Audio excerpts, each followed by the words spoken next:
Hello students, good morning everyone.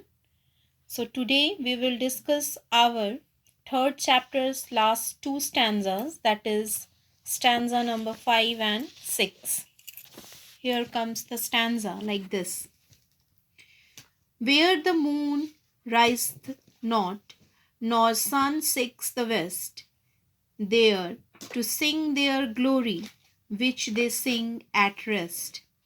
There to sing their love song when they sing their best.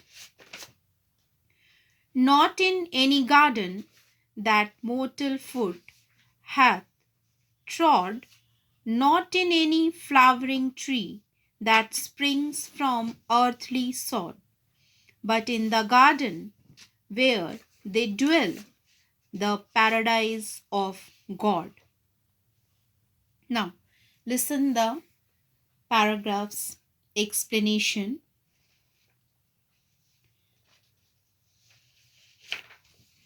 So poet says here that she goes on further naming these special birds as birds of paradise, as these birds are without a nest on this earth.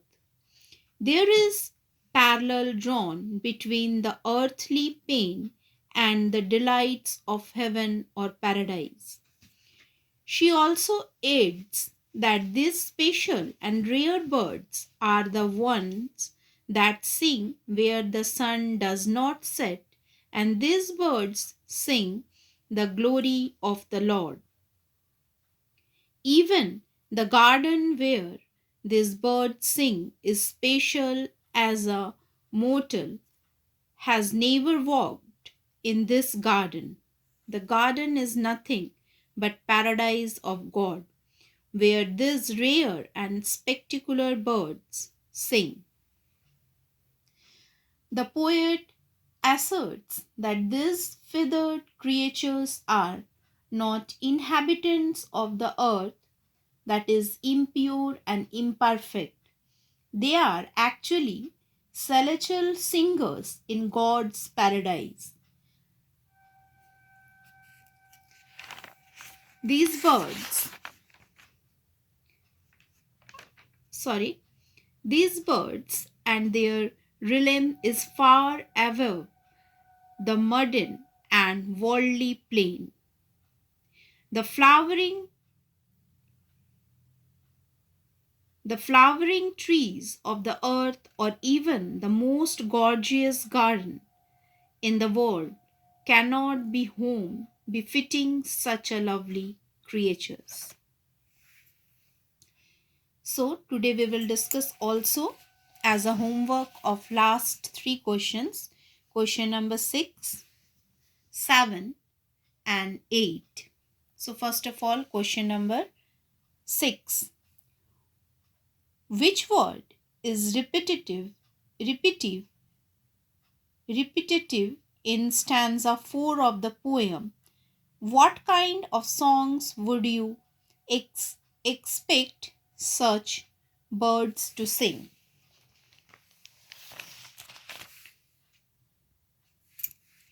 Mounting is the word that is repeated.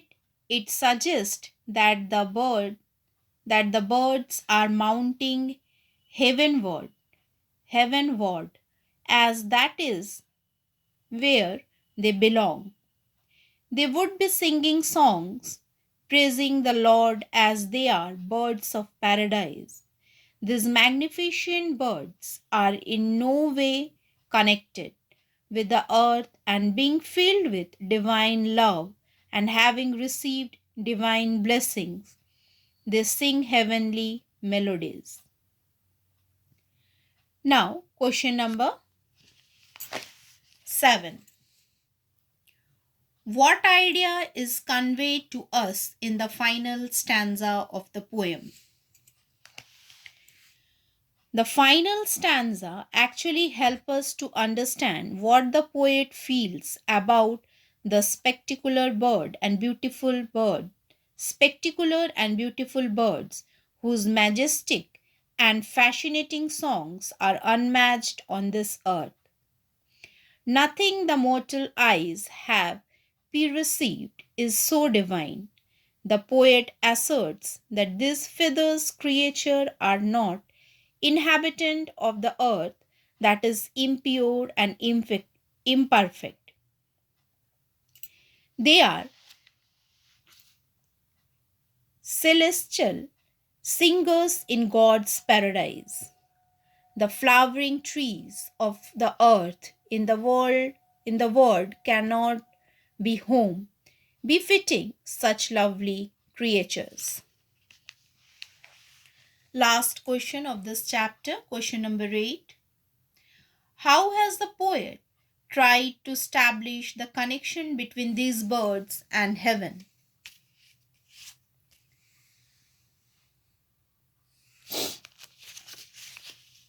This is your answer number 8.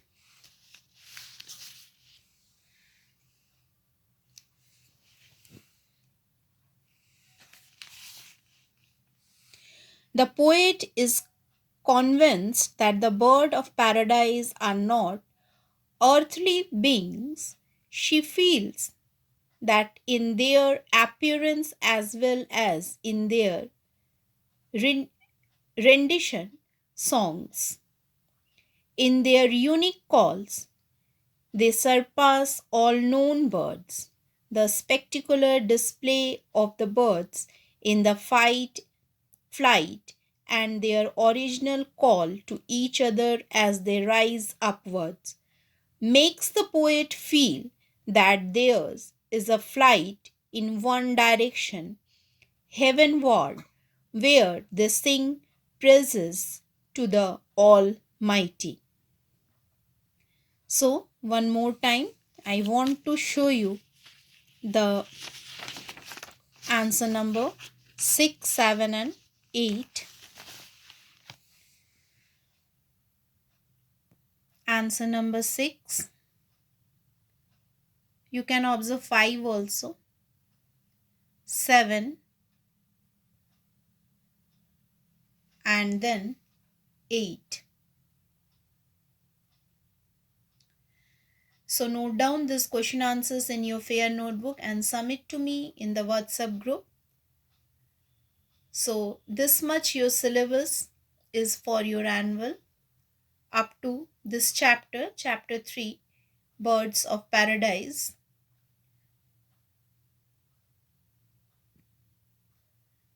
So write down and submit to me in the WhatsApp group. Thank you and have a nice day.